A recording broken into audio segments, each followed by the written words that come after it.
Hello students, कैसे हैं आप लोग। मैं उम्मीद करता हूं आप सब लोग बहुत बढ़िया होंगे। और आज हम लोग शुरू करने वाले हैं एटॉमिक स्ट्रक्चर के अंदर में बोर कॉन्सेप्ट को आगे बढ़ाने वाले हैं। मेरा नाम है केशव चकोटिया और आज हम लोग एटॉमिक स्ट्रक्चर से शुरू करते हैं। देखिए, एटॉमिक स्ट्रक्चर में हम लोगों ने बोर का मॉडल पढ़ लिया, पोस्टुलेट्स पढ़ लिए। अब पॉइंट ये है उसकी मैथमेटिकल डेरिवेशन भी कर लिए।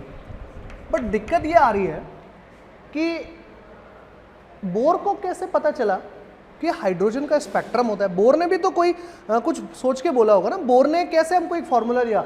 आपको मालूम है, अपन ने एक हाइड्रोजन स्पेक्ट्रम पढ़ा था और हाइड्रोजन स्पेक्ट्रम में मैंने आपको एक फॉर्मूला बताया था कि बोर के एंड पे एक फॉर्मूला आया है 1/λ is equals to 109677 1/2 square minus 1/n square, this is like centimetre inverse, right. और यहाँ पर n का वैल्यू जो है वो 2 से ज़्यादा हो सकता है। ऐसा कुछ बताया था ना मैंने आप लोगों को, ठीक है। उस समय पर बोर ने ऐसा दिया था हाइड्रोजन स्पेक्ट्रम में, इसका डिटेल डिस्क्रिप्शन पे नहीं था। ये फॉर्मूला आया कहाँ से? There must be some reason, कोई ना कोई तो रीजन होना चाहिए ना कि ये बोर ने कहाँ से निकाला। तो अपना जो आज का टॉपिक है वो यही है कि बोर ने जो हाइड्रोजन स्पेक्ट्रम दिया था या फिर ये जो फॉर्मूला दिया था उसका एक्सप्लेनेशन बताएगा कि बोर ने फॉर्मूला कहां से पिक किया था। तो देखिए,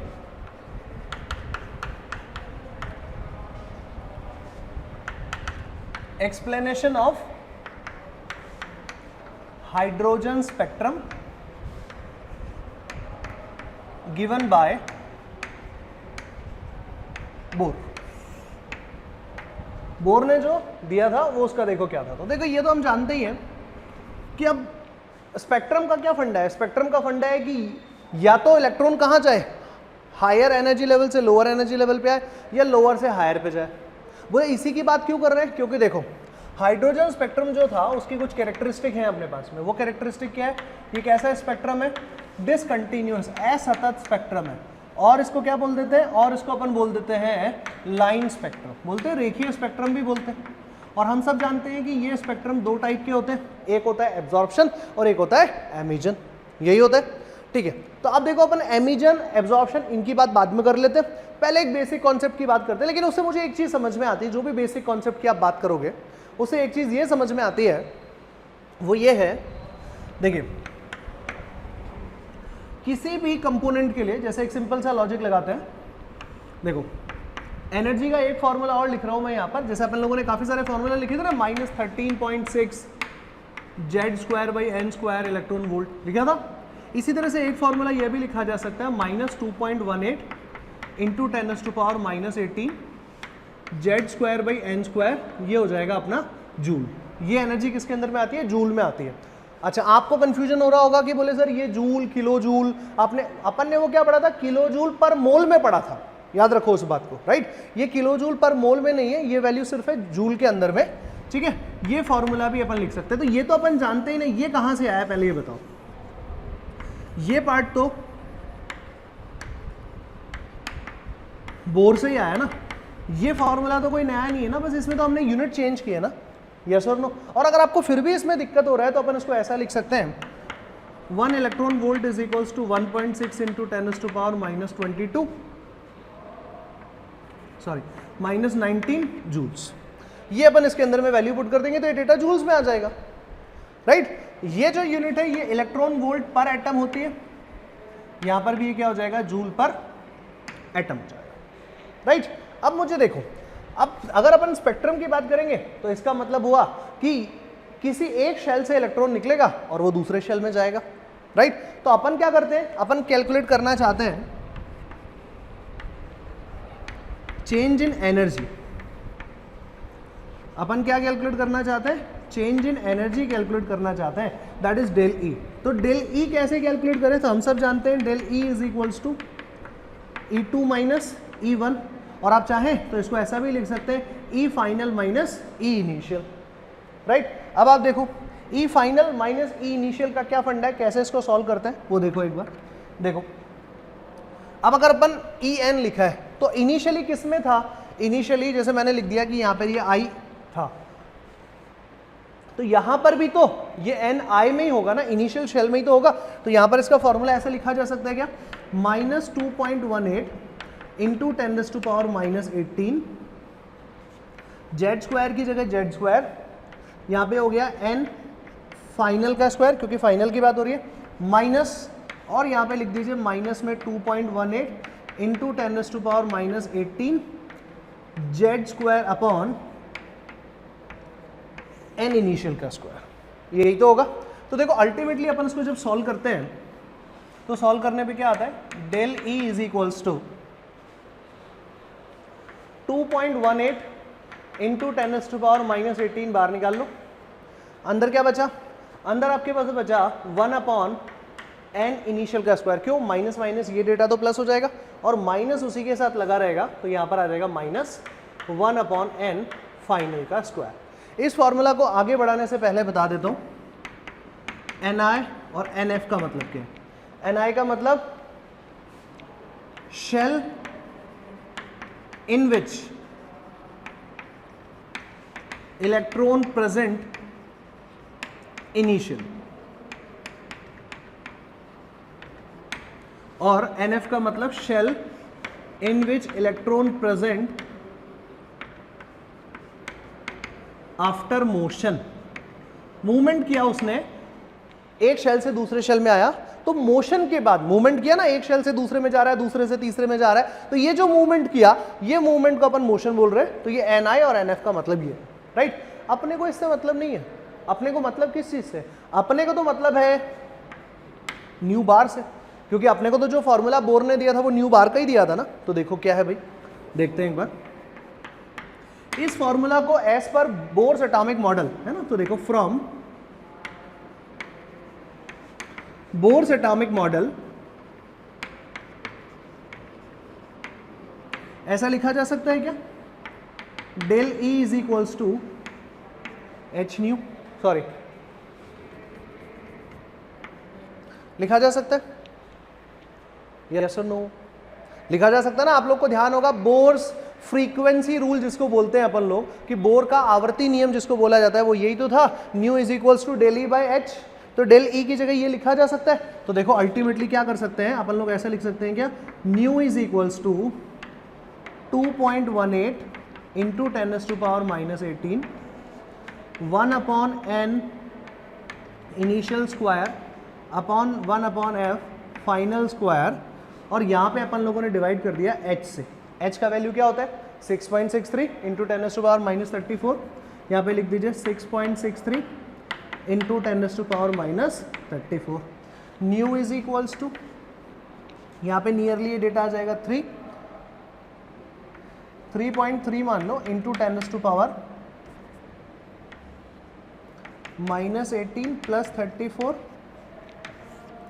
1 upon N initial square minus 1 upon n final square, right. जब आप इसको सॉल्व करोगे तो ये डेटा आएगा नियरली, यहाँ पे हो जाएगा 0.33। तो जब आप इसको सॉल्व करोगे तो फाइनली आएगा 3.3 इंटू 10⁻15,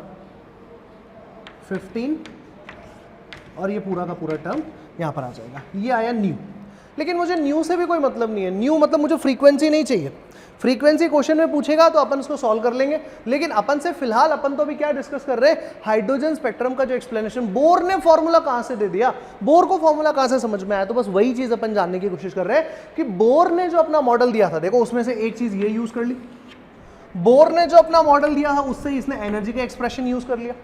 बोर ने जो मॉडल दिया था उसी से अपन लोग यहां पर डेल ई कैलकुलेट कर रही है। सारा का सारा पॉइंट बोर का ही है, बोर कहीं से कोई दूसरा डेटा नहीं उठा के लाया। तो अब देखो, अब आगे बढ़ते हैं न्यू से। न्यू को ऐसा लिखा जा सकता है कि nu is equals to C by lambda, right. इसको ऐसा लिखा जा सकता है क्या, nu is equals to C 1 by lambda, और हम सब जानते हैं कि 1 बाय लैम्डा का मतलब क्या होता है, न्यू बार होता है, राइट। यहाँ पे हो गया न्यू। अब देखिए see nu bar is equals to nu is equals to 3.3 into 10⁻15 n initial का स्क्वायर माइनस एन फाइनल का स्क्वायर, राइट। अब देखो यहाँ से मैं c को डिवाइड कर देता हूँ। जब आप इसको c को डिवाइड करोगे तो nu bar is equals to 3.3 into 10⁻15 divided by 3 into 10⁸, यही होगा 3 इंटू 10⁸ मीटर्स पर सेकंड में आएगा ये डेटा।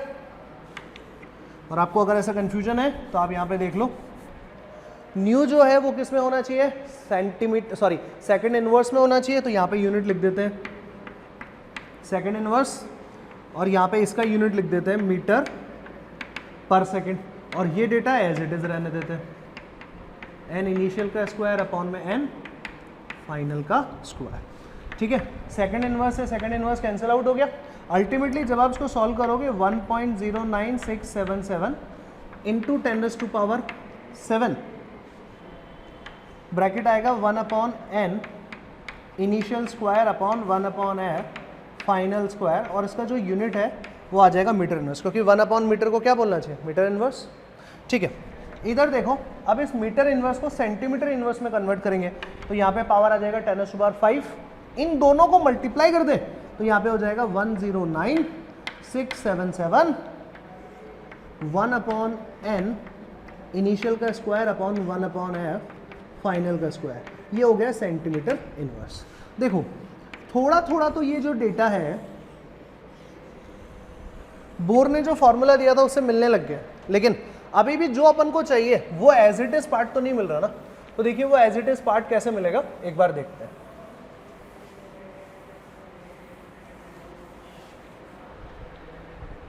देखिए कैसे, अब अभी तक मैंने आपको कहा था कि हम सिर्फ मैथमेटिक्स को डिस्कस करते हैं, हम ये डिस्कस नहीं कर रहे हैं कि ये जो हाइड्रोजन स्पेक्ट्रम है ये एब्जॉर्प्शन वाला है या एमिशन वाला है। अपन क्या करते हैं, पहले एमिशन वाला बना लेते हैं, ठीक है। सबसे पहले किसके लिए बना ले, एमिशन स्पेक्ट्रम के लिए बना ले। तो एमिशन स्पेक्ट्रम की अगर मैं आपसे बात करूं तो इसका मतलब हुआ कि हमेशा हायर एनर्जी लेवल से लोअर एनर्जी लेवल पे आता है, तो फाइनल जो एनर्जी लेवल होगा वो हमेशा कम होगा इनिशियल एनर्जी लेवल से, यही तो होगा ना। इस चीज को समझो, एमिशन का मतलब क्या है, एमिशन का मतलब है कि फाइनल एनर्जी लेवल हमेशा और हमेशा कम होगा, क्योंकि सेकंड से निकल के फर्स्ट में आएगा, थर्ड से निकल के फर्स्ट में आएगा, फिफ्थ से निकल के फर्स्ट में आएगा, या सेवन से निकल के फर्स्ट में आएगा, तभी तो एमिशन होगा ना, तभी तो एनर्जी रिलीज होगी। तो फाइनली जो एनर्जी लेवल होगा वो कम होगा और इनिशियली जिससे निकल के आएगा वो ज्यादा होगा, यही होगा। अब देखो, तो देखो फाइनली एनर्जी लेवल क्या होना चाहिए, कम होना चाहिए, और इनिशियली एनर्जी लेवल क्या होना चाहिए, ज्यादा होना चाहिए। यस, अब आप देखो एक बार अपन सॉल्व करके देखते हैं तो समझ में आएगा। Nu bar is equals to 109,677, और इवन अगर मैं कोई इसको सॉल्व नहीं भी करूं तो मैं एक सिंपल सा ट्रिक बताता हूं जो अपन लोग यहां पर सीख सकते हैं, वो ये है। देखो इस बात में तो कोई डाउट नहीं है कि जब अपन एमिशन स्पेक्ट्रम की बात कर रहे हैं तो ये एनर्जी का जो वैल्यू है वो एनर्जी क्या हो रही है, रिलीज हो रही है एमिशन स्पेक्ट्रम में। जब एनर्जी रिलीज हो रही है तो रिलीज को अपन लोग मैथमेटिकली कैसे शो करते हैं, नेगेटिव शो करते हैं। अभी अभी अपन लोगों ने एक फॉर्मूला बनाया था यहाँ पर थोड़ी देर पहले, del E is equals to 2.18 into 10⁻⁻18 1/n initial का स्क्वायर माइनस 1/f फाइनल का स्क्वायर, यही तो बनाया था, यस और नो, ये फॉर्मूला बनाया था ना इस डेरिवेशन के अंदर में। अब ये टोटल वैल्यू कैसा आना चाहिए, नेगेटिव आना चाहिए। कब आना चाहिए नेगेटिव, जब एमिशन स्पेक्ट्रम होता है। तो अगर मान लीजिए कि एनर्जी का वैल्यू के आगे नेगेटिव साइन लग रहा है तो इसका क्या मतलब हुआ, इसका मतलब हुआ कि एनर्जी क्या हो रही है, रिलीज हो रही है। और वैसे भी ये जो है ये चेंज इन एनर्जी है ना, यस और नो। तो एनर्जी में चेंज कितना हुआ, एनर्जी में चेंज हुआ नेगेटिव, तो नेगेटिव का मतलब ये एनर्जी में चेंज हुआ कि एनर्जी रिलीज हो गई और फाइनली एनर्जी कितनी हो गई है, कम हो गई है, फाइनली एनर्जी कम बची है। यस, अब देखो तो ये बात अपने को समझ में आया, नेगेटिव आना चाहिए। अगर एनर्जी का वैल्यू नेगेटिव तो फ्रीक्वेंसी का वैल्यू भी नेगेटिव। फ्रीक्वेंसी का वैल्यू नेगेटिव आने का मतलब वैल्यू नेगेटिव नहीं है, ये फ्रीक्वेंसी एमिटेड रेडिएशंस की है, ये फ्रीक्वेंसी उत्सर्जित स्पेक्ट्रम की है, अवशोषित की नहीं है। अवशोषित में तो एनर्जी क्या होती है, ऐड होती है ना, एनर्जी एब्जॉर्ब होती है ना, ठीक है। तो इसीलिए अगर अपन अब न्यू बार की बात करें तो न्यू बार का भी वैल्यू मेरे पास में कैसा आना चाहिए, नेगेटिव आना चाहिए। और नेगेटिव किस बात को शो कर रहा है, नेगेटिव शो कर रहा है कि, ढंग से सुनना, नेगेटिव शो कर रहा है कि ये कैसा है, एमिटेड स्पेक्ट्रम है, या एमिजन स्पेक्ट्रम की यहां पर बात हो रही है। इस पूरे डिस्कशन से ये बात तो अपन को समझ में आ गई, राइट। अब देखिए यहां पर डिस्कस कर लेते हैं, nu bar is equals to 1 upon lambda is equals to 109677। Initial की वैल्यू ज्यादा होनी चाहिए और फाइनल की वैल्यू क्या होनी चाहिए, कम। अब हाइड्रोजन ने जो एमिजन स्पेक्ट्रम बोर ने जो हाइड्रोजन एमिजन स्पेक्ट्रम बनाया था वो किसके लिए बनाया था, बामर सीरीज वाला बनाया था। और अगर बामर सीरीज से भी याद नहीं आता तो शायद मैं आपको बताता हूं कि ये विजिबल रेंज रेडिएशंस के लिए बनाया था, यस और नो। और विजिबल रेंज रेडिएशंस का मतलब हो गया कि एन फाइनल कितना होना चाहिए, 2 होना चाहिए, हाँ या ना। फाइनली किस में आ जाना चाहिए, 2 में आ जाना चाहिए ना। तो देखो इसको ऐसा लिख सकते हैं क्या, 1 अपॉन एन इनिशियल का स्क्वायर माइनस 1 अपॉन 2 का स्क्वायर, ये कैसा हो गया, सेंटीमीटर इनवर्स। अब देखो बोर के जैसा बनाने के लिए, जैसा बोर ने अपन को दिया था वो बनाने के लिए इसको ऐसा लिखा जा सकता है क्या, देखो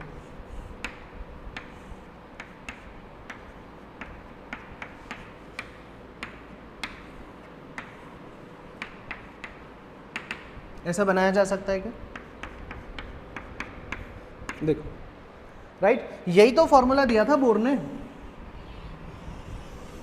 बोले सर इसमें माइनस आ रहा है, ये माइनस वाला साइन क्यों आ रहा है, ये माइनस साइन क्या बता रहा है, ये माइनस साइन सिर्फ ये बता रहा है कि ये वैल्यू किससे एसोसिएटेड है, ये वैल्यू एमिजन स्पेक्ट्रम से एसोसिएटेड है, इसलिए माइनस आ रहा है, राइट।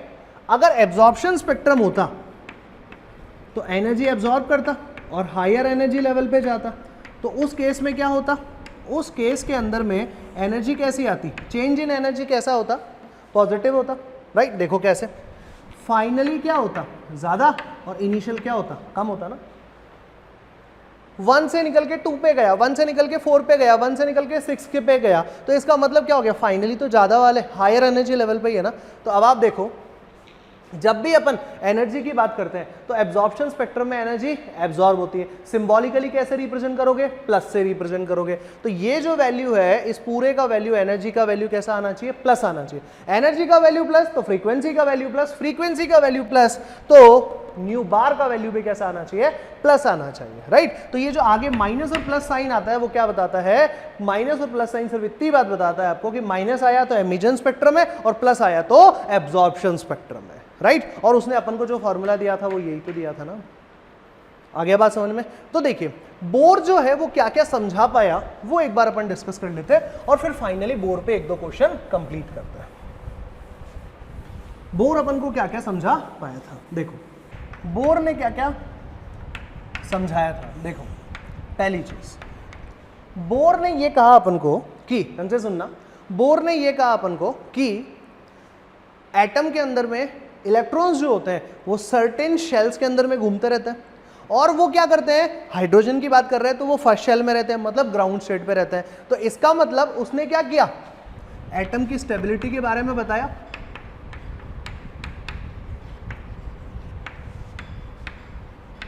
यस और नो, राइट। अगला पॉइंट देखो, उसने क्या बताया, उसने हाइड्रोजन का एमिजन स्पेक्ट्रम समझाया,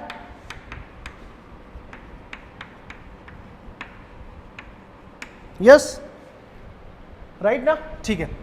ये 2 चीजें जो बोर अपन को अच्छे से समझा पाया। ऐसी कौन कौन सी चीजें जो बोर अपन को नहीं समझा पाया, limitations of Bohr's atomic model, bore के मॉडल की सीमाएं, बोर के ऐसे कौन कौन सी बातें हैं या ऐसे कौन कौन से पॉइंट्स हैं जो बोर कवर नहीं कर पाया। तो देखिए पहला पॉइंट जो बोर कवर नहीं कर पाया वो ये है कि बोर जो है could not explain the structure of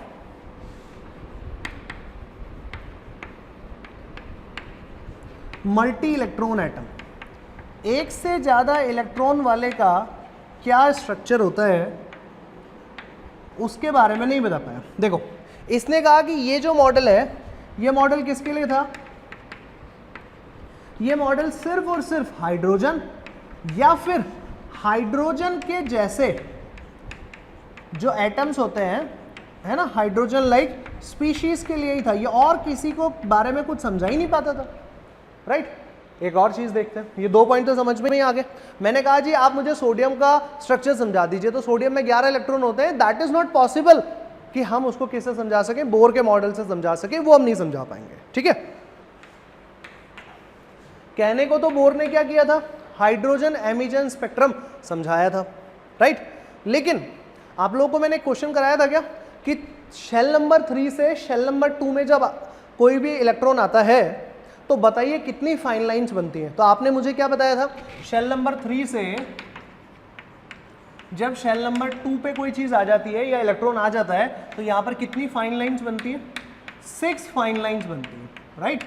तो इसका मतलब ये हुआ every spectral line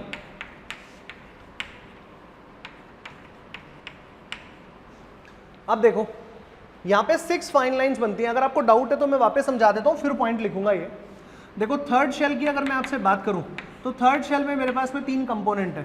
third shell में एक होता है 3s, एक होता है 3p, एक होता है 3d। और अगर मैं n = 2 की बात करूं तो उसमें मेरे पास में 2 सब शेल्स होते हैं, जिसमें एक होता है 2s और दूसरा होता है 2p। तो अब देखो थर्ड से सेकंड में आना है, इसका मतलब इलेक्ट्रॉन तो 3s से निकल के 2p में भी आ सकते हैं और 3s से निकल के 2s में भी आ सकते हैं, राइट। 3p से निकल के 2p में भी आ सकता है और 3p से निकल के 2s में भी आ सकता है। सिमिलरली 3d से निकल के 2p में भी आ सकता है और 3d से निकल के 2s में भी आ सकता है। ओरिजिनली देखा जाए तो इलेक्ट्रॉन थर्ड शेल से निकल के सेकंड शेल में ही तो आ रहा है, then how many spectral lines, spectral lines देखी जाए तो दैट इज 1, एक ही है स्पेक्ट्रल लाइन तो।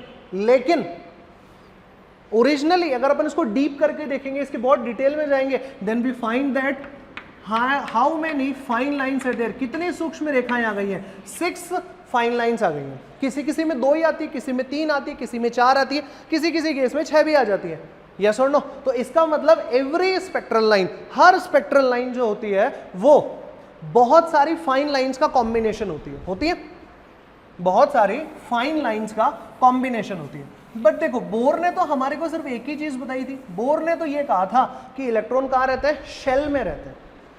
आप इसको इस तरह से समझ लो कि अगर आपसे पूछा जाए कि आप कहाँ रहते हो, बोले घर में रहते हैं, तो घर कोई छोटी सी जगह थोड़ी होता है, घर तो बहुत बड़ा होता है, जिसमें 2-3 कमरे होते हैं, 4 कमरे होते हैं, बड़ा हॉल होता है, बहुत सारे और लिविंग अटैचमेंट्स होते हैं जहां पे हम लोग रहते हैं, यस और नो।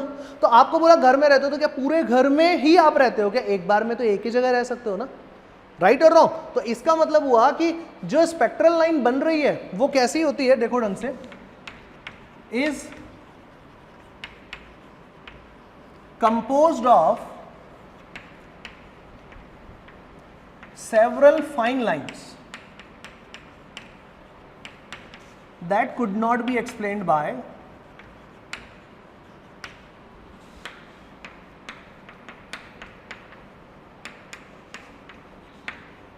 बोर। बोर के हिसाब से ये जो 3s, 3p, 3d या 2s, 2p जो मैंने लिखा था, बोर के हिसाब से ऐसा कुछ नहीं होता। बोर के हिसाब से तो बस इतना ही होता है, shell number 2, shell number 3, shell number 4, shell number 1, बस ऐसा ही होता है। शेल होते हैं, ऑर्बिट होता है, सब शेल नहीं होता है। बोर ने ऐसा कोई सब शेल के बारे में ना कभी अपन को बताया, ना ऐसी कोई चीज बताई। तो इसका मतलब क्या हुआ, जब सब शेल के बारे में नहीं पता तो फाइन लाइंस के बारे में भी इसको कोई आइडिया नहीं था। लेकिन हर स्पेक्ट्रल लाइन के अंदर में फाइन लाइंस होती है, उसके बारे में भी कोई एक्सप्लेनेशन बोर ने नहीं दिया। नेक्स्ट पॉइंट देखिए, नेक्स्ट पॉइंट है मेरा spectral lines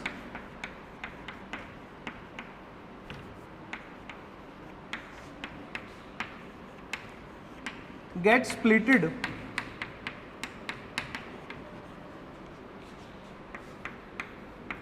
in the presence of magnetic field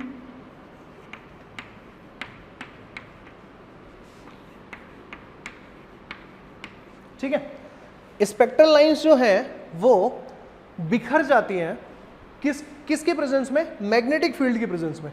और इसी चीज को क्या बोला जाता है? इसी चीज को बोला जाता है जीमान इफेक्ट। इसी चीज को क्या बोला जाता है? जीमान इफेक्ट बोला जाता है, राइट। ये ऐसा होता है, लेकिन स्प्लिटिंग की बात, बिखरने की बात, छोटे छोटे फाइन लाइंस में डिवाइड होने की बात तो बोर वैसे भी नहीं समझा सकता था। तो मैग्नेटिक फील्ड लगाओ चाहे इलेक्ट्रिकल फील्ड लगाओ, दोनों ही केस में क्या नहीं समझा सकता था? बोर ये चीज समझा ही नहीं सकता था। तो अपन पॉइंट क्या लिखेंगे? Zeeman effect could not be explained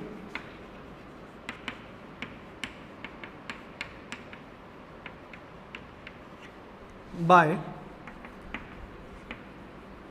bore. एक और point,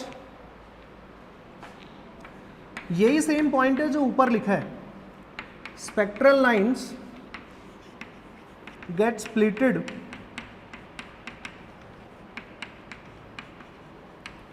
in the presence of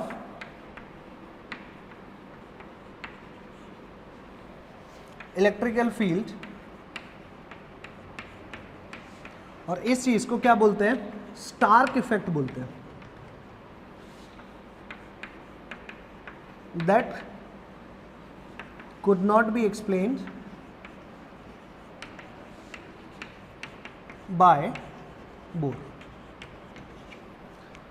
तो चाहे इलेक्ट्रिकल फील्ड में करो, चाहे मैग्नेटिक फील्ड में उसका स्प्लिटिंग करो, या फिर हम सब शेल्स के बेसिस पे इसको समझ लें कि 3s 3p 3d कैसा भी अपन कर लें, तीनों ही केस के अंदर में ये कॉन्सेप्ट, स्प्लिटिंग का कॉन्सेप्ट, कि एक फाइन लाइन, एक स्पेक्ट्रल लाइन में कितनी फाइन लाइंस होती है, that can not be explain by the bore. तो तीनों पॉइंट तो ये समझ में आ गए, 2 पॉइंट यहां पे समझ में आ गए। एक और पॉइंट है जो बोर ने अपन को गलत सिखाया था, ठीक है, वो लिमिटेशन में नहीं आता है, लेकिन बोर ने अपन को क्या सिखाया था?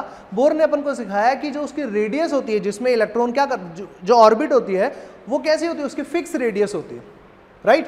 फिक्स रेडियस होती है, सर्कुलर पाथ होता है, फिक्स ज्योमेट्री होती है उसकी। ऐसा नहीं होता है, ये अपन आने वाले लेक्चर्स में अपन डिस्कस करेंगे कि ऐसा क्यों नहीं होता है ना। मतलब बोर के मॉडल में भी काफी सारी कमियां तो रह गई। ऑल्दो इसने क्या किया था, इसने देखो सारा का सारा, अगर आप देखोगे तो एक बड़ा पॉइंट है कि सारा का सारा जो रदरफोर्ड के मॉडल में प्रॉब्लम थी,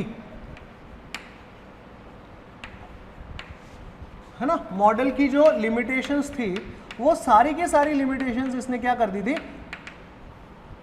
सॉल्व कर दी। यस, ये सारे के सारी प्रॉब्लम सॉल्व कर दी थी, लेकिन कुछ नई रिसर्च हो चुकी थी, तो उस रिसर्च के बाद जो नए नए पॉइंट्स हैं उनको क्या है, उनको बोर नहीं समझा पाया, राइट। अब अपन ने देखो काफी सारी चीजें पढ़ ली हैं, अब उस पे 1-2 क्वेश्चंस कर लेते हैं ताकि बोर पे अपन लोग और कॉन्फिडेंटली काम कर सके, राइट। चलिए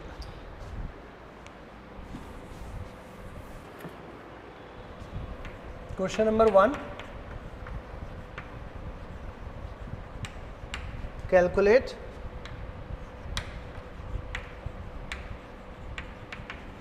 second Bohr's radius of Li plus 2.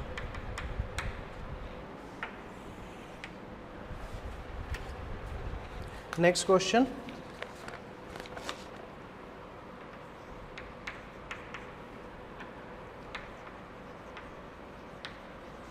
Calculate